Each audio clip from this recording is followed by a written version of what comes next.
Good morning and welcome this morning to Trading Index Options, another great webcast from Schwab Coaching. My name is Ben Watson. I'm an education coach and senior manager here at Charles Schwab. I'm joined out there in the chat by my good friend Cameron May, 20-plus year veteran of the financial markets, and he's going to be out there to help you answer your questions.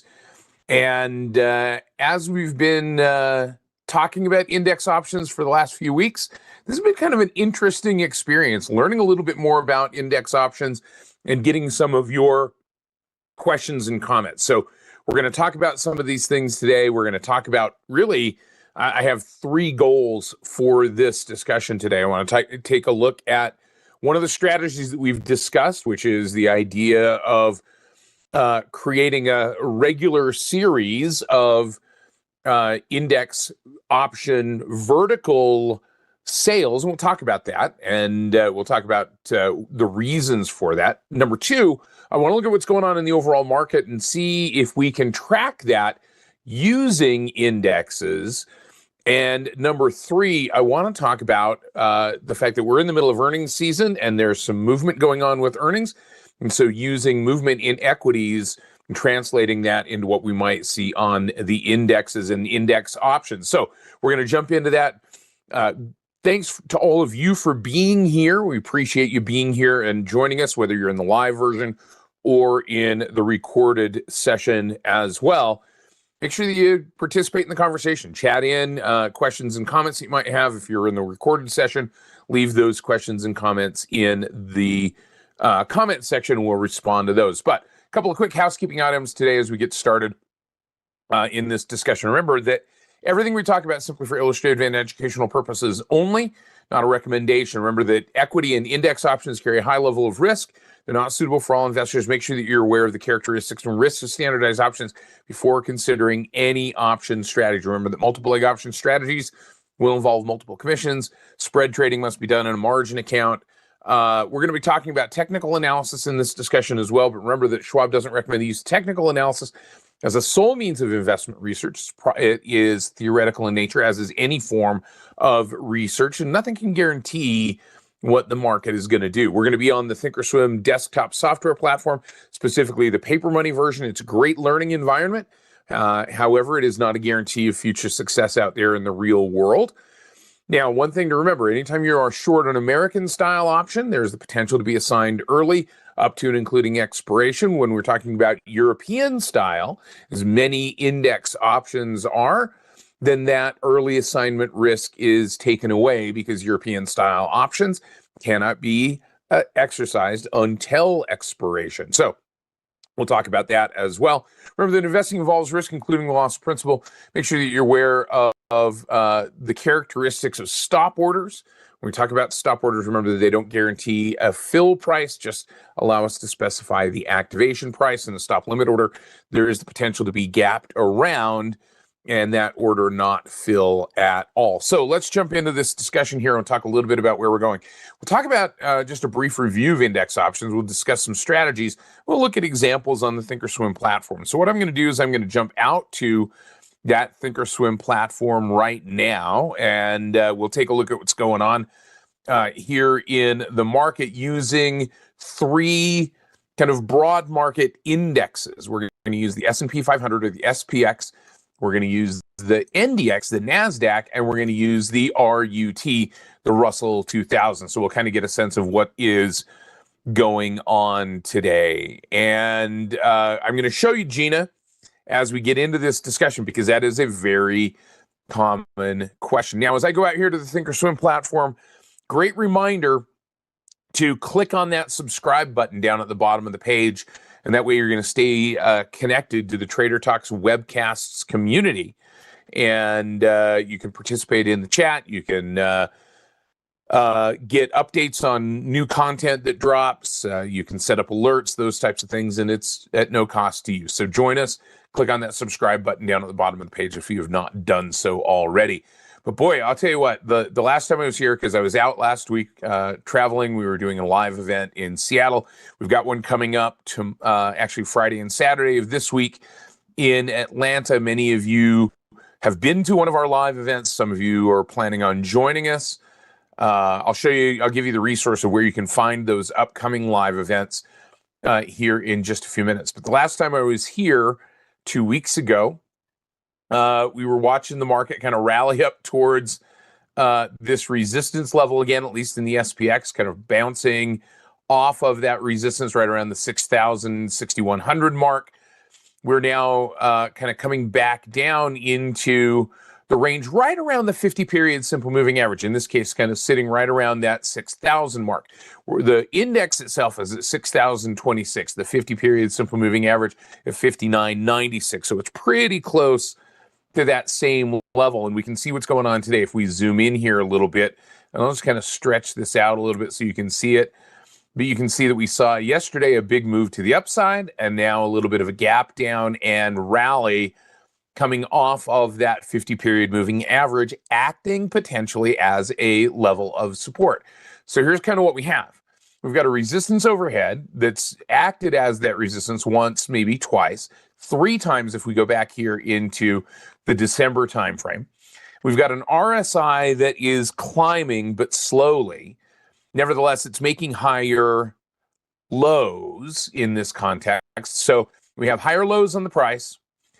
We have higher lows on the RSI, that both of those leading to the idea that maybe there's some growing bullish momentum here. It's not huge, but there is some growing bullish momentum. And it's kind of coalescing right around that 50-period simple moving average. So not a huge directional change here in the market, but still kind of chugging along the longer term trend, the 50 or the 200-period simple moving average. In this case, on the index, still moving in an upward direction. If I put a horizontal line next to it, you can see that it is, in fact, still ticking higher, as is the 50-period, although a little more gently, still ticking higher. So 50-period simple moving average, 200-period simple moving average, both moving higher. Now, if you want to learn more about moving averages or the RSI, any of the technical indicators that we look at here in this particular webcast or any other webcast, we've got a great series on getting started with technical analysis. Cameron May teaches that. Barb Armstrong teaches that. I'm going to let Cameron put the link to that out in the chat so that if you have questions about technical analysis or about one of these specific indicators, Cameron does a great job in breaking down a number of specific indicators into how they work, how the mathematics works, and how they can be used. So I'll let him put that link out there in the chat. But that's the S&P 500 at the moment. Let's zoom back out so we see the bigger picture here.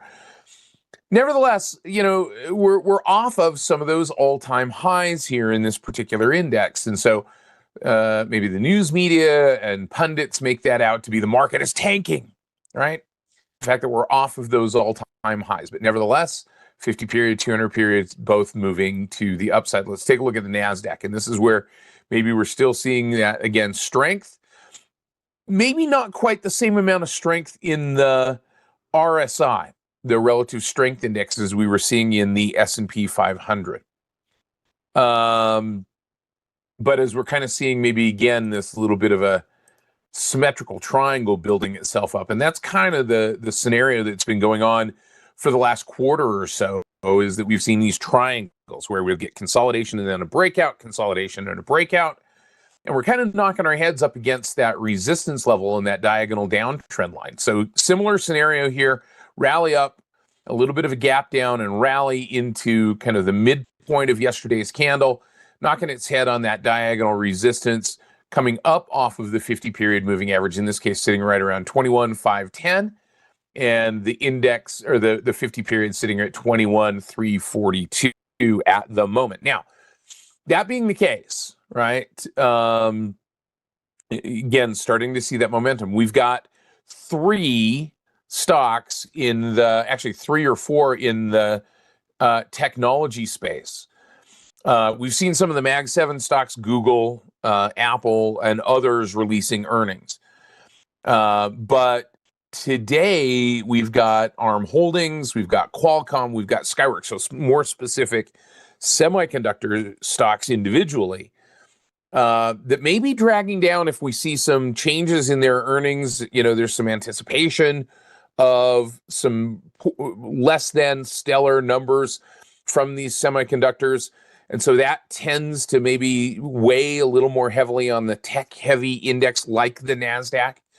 But we're not seeing it yet necessarily, right? So that remains to be seen. So we're going to see if we can maybe refine our view a little bit in that area. Oh, by the way, speaking of refining your view, we've got a feedback survey out there in the chat. And it certainly is extremely helpful for us to refine the content of this webcast as well as others. If you fill out that feedback survey and let us know what you think, right? Give us some verbatim feedback as well. We read every single one of those, but you can click on that link and then you can set that aside and fill it out after the fact, or you can wait and then fill it out. If you wait, you risk missing it if we close the webcast down. So something to think about. Click on the link, set it aside, come back to it, fill it out later at your leisure. Now, this is the tech-heavy NASDAQ. Let's take a look at the Russell 2000, which is small cap based. But, and we talked a little bit about this before, last June 28th, which is the rebalancing time for the Russell 2000 on an annual basis, the Russell index itself rebalanced to include a greater weighting towards technology, to the tune of about 20% weighting towards technology and information services. So this is perhaps the Russell 2000, which is comprised of small caps primarily, also a lot of financials. Regional banks are based here, generally in the small cap index. But this is perhaps almost as technology sensitive, perhaps, as the NASDAQ. And on the Russell 2000, we're kind of seeing maybe a little bit more sideways consolidation than we are trending movement, banging its head on that 50-period moving average, which, as we put our horizontal line next to it, is declining instead of climbing. We see a convergence between the 200-period and the 50-period simple moving averages, and we're starting to see that move kind of compressing here and coming back down towards that range. So maybe, again, a little bit more of a squeeze, but stronger move on the RSI here, maybe seeing a little bit more pickup in terms of momentum. And in fact, instead of seeing a gap down rally today, we saw a little bit of a gap up rally on the small caps, with maybe the potential to break up through that resistance level. So that's kind of what's going on overall. Let's take a look at the volatility levels. So what I'm going to do is I'm going to bring up my VIX grid, and we're going to look at where VIX is currently. This is the volatility index for the S&P 500, kind of giving us a sense of where that fear perspective lies, if you will. Last week, as we started to see kind of that unwind, we see that VIX rising and then pulling back a little bit. The VIX now kind of sitting right at its average in the middle high end of the 16 handle at the moment. Currently sitting at 1658 at the moment, which is not elevated. I mean, it's not low, but it's not elevated. It's not huge volatility. Certainly less than we saw on some of these spikes within that context. So volatility relatively low, especially for the fact that we're kind of still in the middle of earnings season.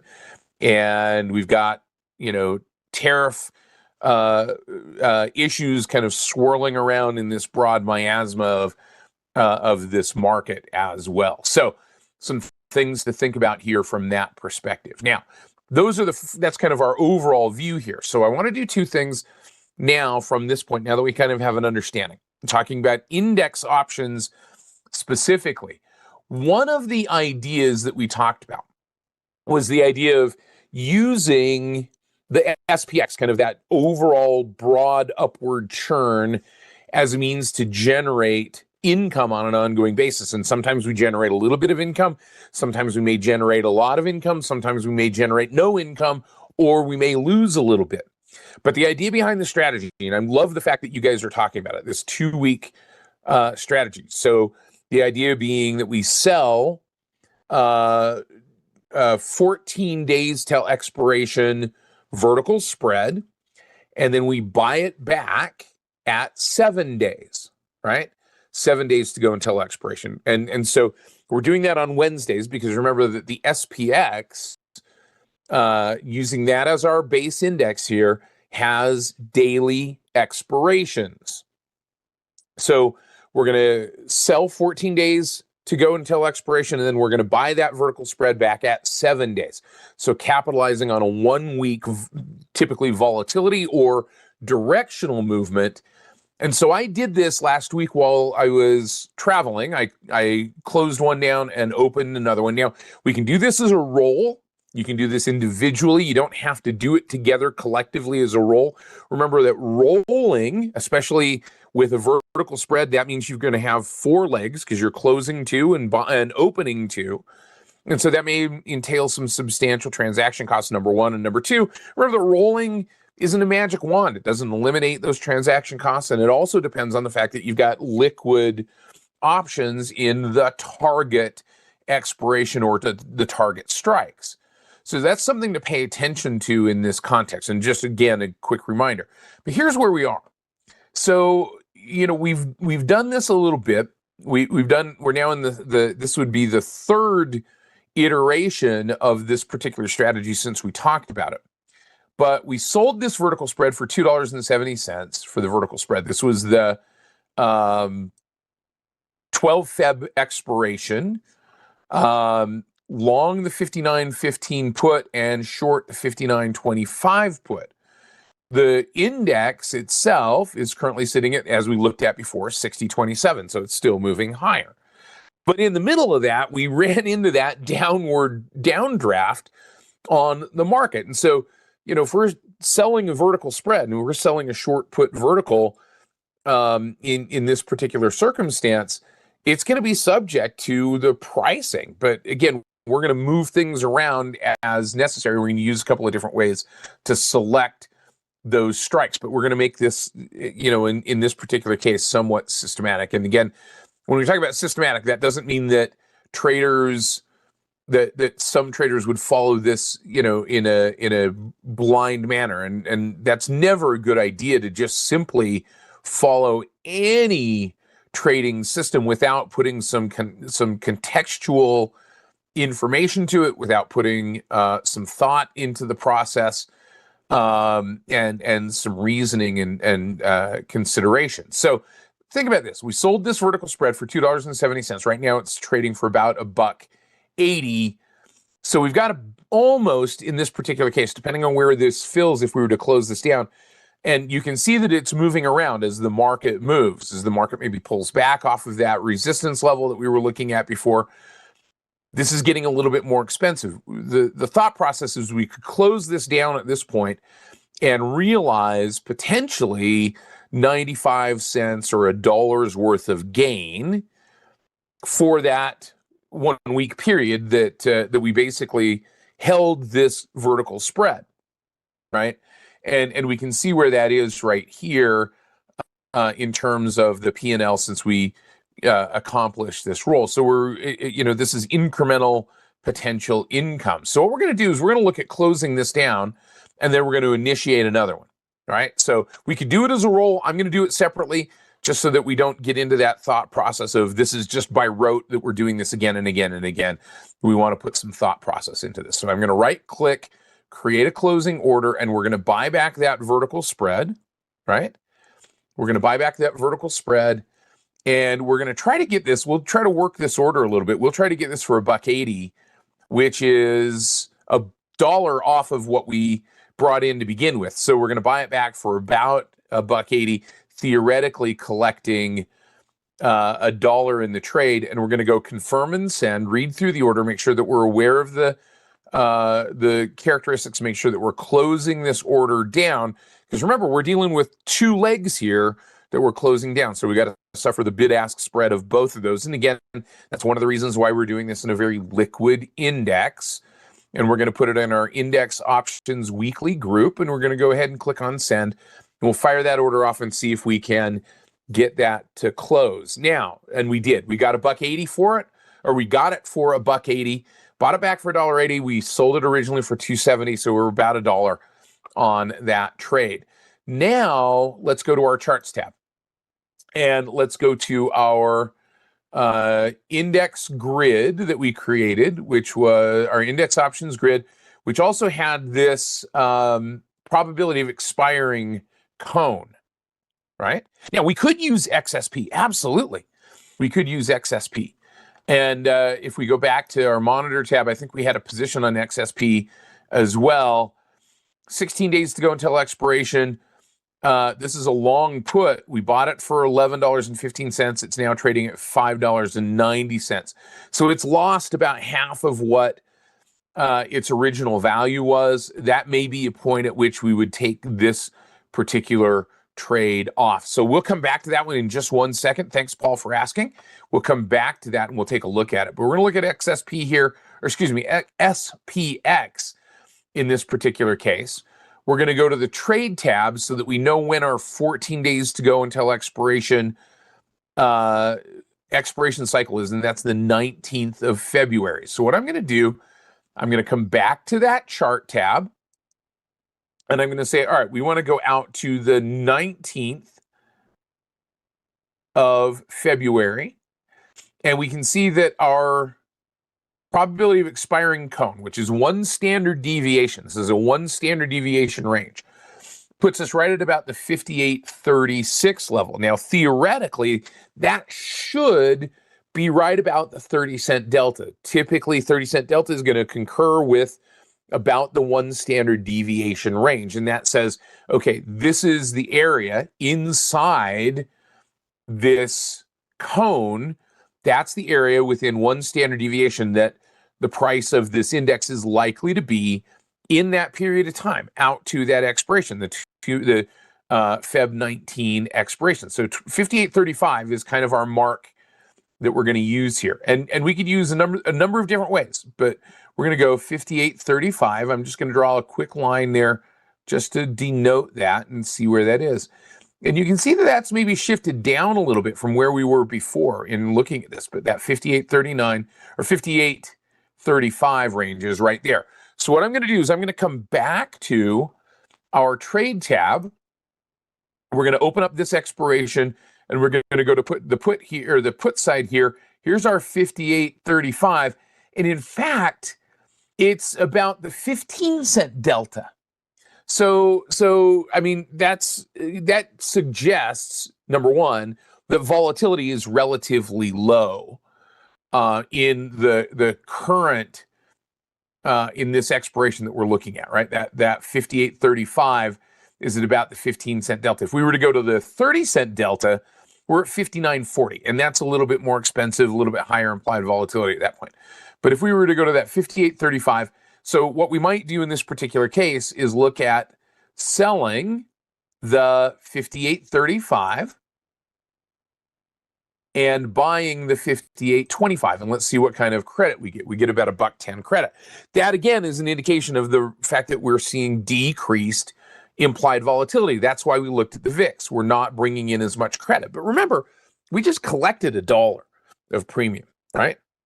And so now we're looking at selling this, and the expectation is that over the course of the next week, this should, as long as trend continues to move, we're looking at that bullish trend. So I'm not looking at this in relationship to the previous one that we necessarily did. We're simply looking at each one of these individually and looking at bringing in this credit for selling this 15 delta, 10 point wide put vertical spread, and expecting that the trend is going to continue to move higher, and we're going to collect as much as we can collect with this.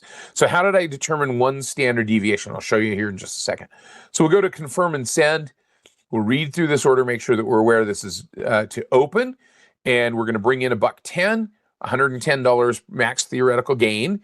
That's $1.10 times 100 shares in the contract, and our max loss, and that is if it goes completely against us and this goes in the money. But that's got to be a big move in the price of the index in order for that to happen. Could certainly happen, but we're going to go ahead and we're going to put this in our index options weekly group, and we're going to collect this $1.10 of premium. We'll look at selling that vertical spread, and we'll see if we get that here real quick and see if that gets it.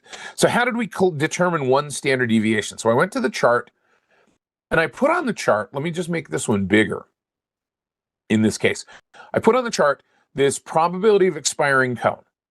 And so if I go to the probability of expiring cone study right here, and I go out to the gear icon, here's the thing. That 68% probability range translates into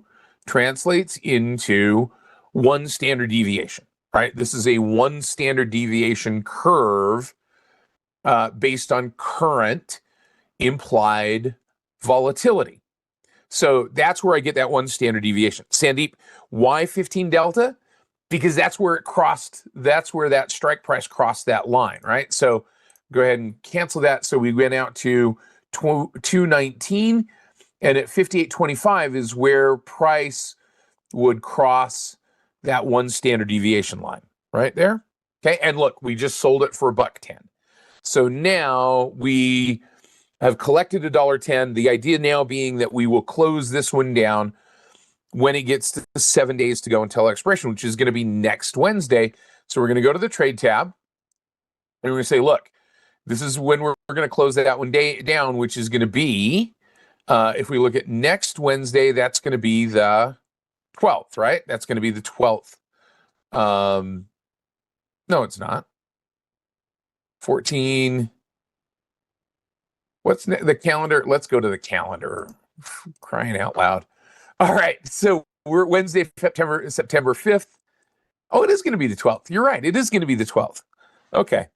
Yeah, and you don't necessarily put that, need to put that probability of expiring cone on there, Paul.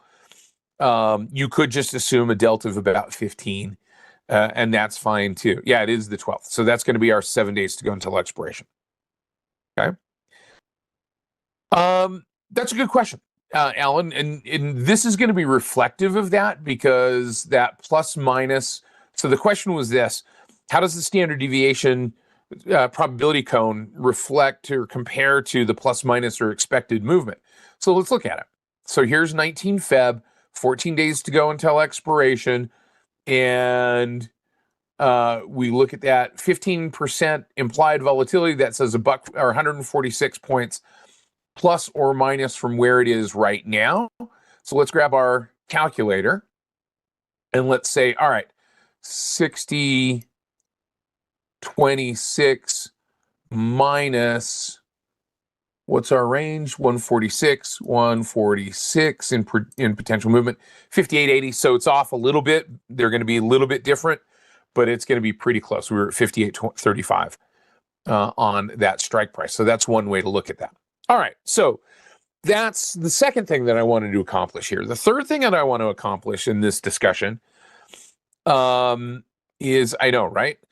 Is the understanding of how we might refine our movement a little bit in terms of indexes. You could certainly have a target, Harlot. You could have a target of taking, 80% or 50% of that gain before that planned exit date to avoid potential movement. So you could set a limit order to buy it back for, 80% of the theoretical maximum gain in the trade. That would certainly work too. And I mean, that's, some traders will do that. I know that that's something that we talk about in our advanced options strategies and our short vertical spreads webcasts as well. So some great ways to accomplish that. You can find those over there. So let's do this. I wanted to look at this idea, and this kind of goes back to a couple of the questions that people are asking. Well, wait, how do we know which options or which indexes are European style, number one? And number two, how do we know which ones of those European style indexes are in fact optionable? So I want to do something really quickly, and I want to use the scan tab in kind of a different way. We're going to use the scan tab as a filter, not necessarily based on the characteristics of what the price of those indexes is doing right now, but the characteristics of those indexes as in terms of what they represent. So the first thing I'm going to do is I'm going to go back to that Market Watch tab, and I'm going to go over to the quotes sub tab. So follow along with me here, and we're going to go through this step by step, but I think this may be a useful tool for you. Market Watch tab, we're going to go to the quotes tab, And this is our index option watch list that we've created already. These are the ones that we're primarily going to use. But somebody asked the question, well, how do we know which ones are European style? So I'm going to click right here, and I'm going to come down to the public watch lists that are available. And if I go right here to public E through N, you can see that I have European style indices. Okay. So if I click there, that opens up this watch list of all of those European style indexes. Great question, Trade and Grow, right? European style options are more investor friendly. Why doesn't SIBO change all options? Because there are some traders that like to use American style options because they like to be able to exercise when they want to, specifically for hedging purposes. But great question to ask. So now look, we got this whole list. If we were to alphabetize this list, there you go. Here's our alphabetized list. You can see all of the different indexes. The problem is, if you didn't know, if you wanted to go to something like, look, I want to trade water, all right? I want to trade the water index, because we know that water is one of those primary exports of one of those countries that's under tariff potential at the moment. We go to HHO, we go to the charts for HHO. Here's our water index. And we go to the trade tab, and HHO has no options. So, and again, this is simply an illustrative example, but HHO doesn't have any options. And so now we can't do anything with it because we can't buy the index. It's a cash settled index. It's European style, but it doesn't have any options that we can trade on it. So what do? Do we just go through each one of these on this list and try to click on them and see if they have options? That's going to take a long time, right? That is going to take a long time. I'm going to show you a quick way to do this. Okay. So let's do this. Let's go to the scan tab. And what I'm going to do is I'm going to just reset my scan tab here. And I'm going to take these filters off. These are the default filters: net change, volume, percentage change. I'm just going to take those filters off because I'm not filtering for any of those particular characteristics. Yeah, you guys are on top of this. Paul's right there with me. So you know what I'm going to do is I'm going to scan in that watch list of European style indices, and then I'm going to intersect that with category, all optionable. So what I'm doing, let me show you what I'm doing, and just kind of give you a sense of the perspective here. So look, I'm drawing a Venn diagram, basically. I'm drawing a Venn diagram that says this is Euro style. Whoops, I'll just draw this. EUR, Euro style options. And I'm drawing another Venn diagram circle of optionable, OPT. And we're looking for what falls in this area here, right? European style indexes that are optionable is the intersection of that Venn diagram. Does that make sense? That's all we've done here in this particular case. We haven't searched for any characteristics. We've just searched for those that are European style and are optionable, and we're going to run the scan. And now we've got 20 of them, right? Now we've got 20 of them. Cool. So now we know that all of these options, or these indexes in this list, which includes SPX and XSP and NDX and XND, our minis here. These are gonna be those maybe that give us that unique intersection of those two characteristics. They are European style and they are option, right? Or you can do penny increment options, whatever you wanted to do. But now what we can do is we can do this. We can save this as a watch list. We'll call this a watch list optionable European style indexes. We'll click on save. Now we've got that watch list. Now we can go to the Market Watch tab. Now we can come down here to personal, and we can go to optionable European style indexes, and boom, there they are right there. Volume is NA because they're indexes. There. Indexes don't have volume, don't show volume. The ETFs, the individual stocks, will show volume, but indexes don't show volume. So that's why you see that volume column as NA. But now what we can do, let's say we wanted to take advantage of maybe a little bit more focus on technology. And so we might come down here to the NDX or one of these other, maybe the bank index or the housing sector index or some of these others, and focus specifically on that particular area. Now, here's where I'm going to go. Remember, we were talking about the Russell 2000, including a number of regional banking stocks.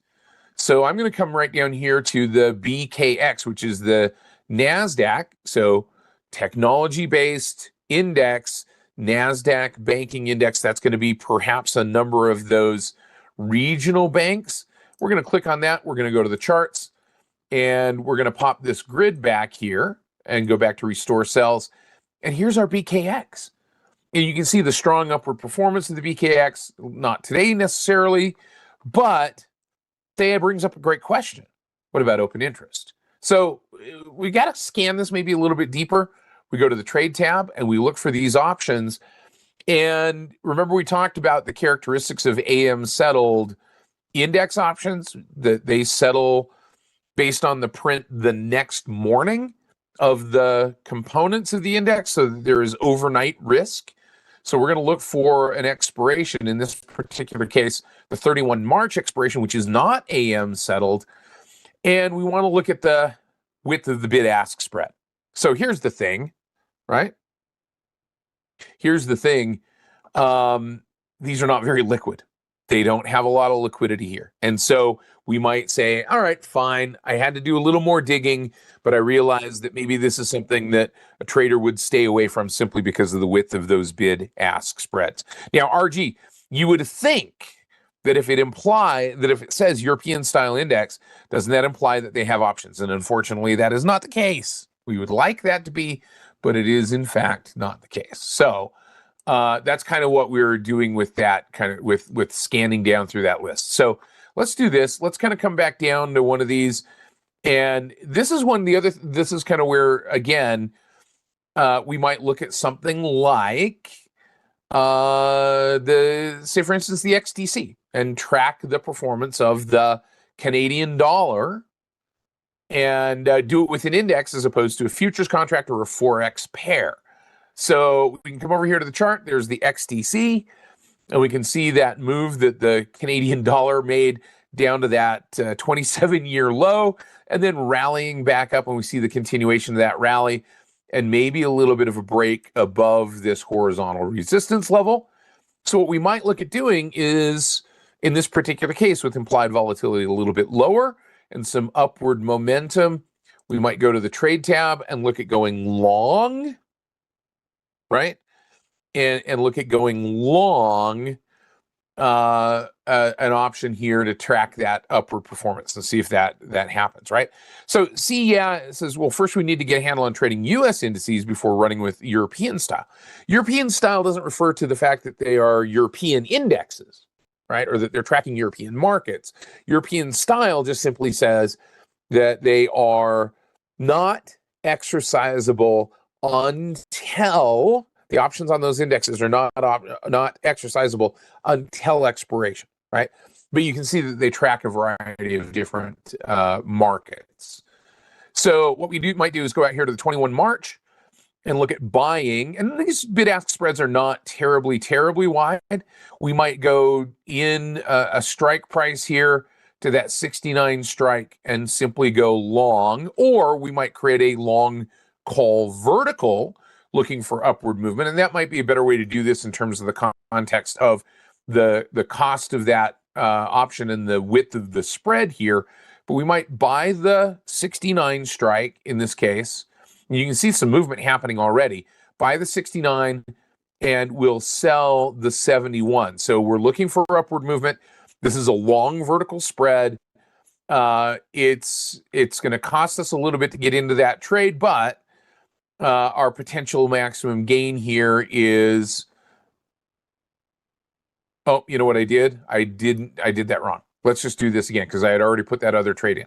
So let's go to the 69 strike. I'm going to hold my control key down and we're going to sell the 71. That's a little bit better. $1.14 net debit.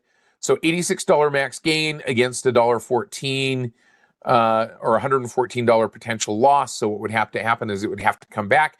But we're looking for the price of this index, the number on this index, to go to 70.14 or above. That's our break-even point.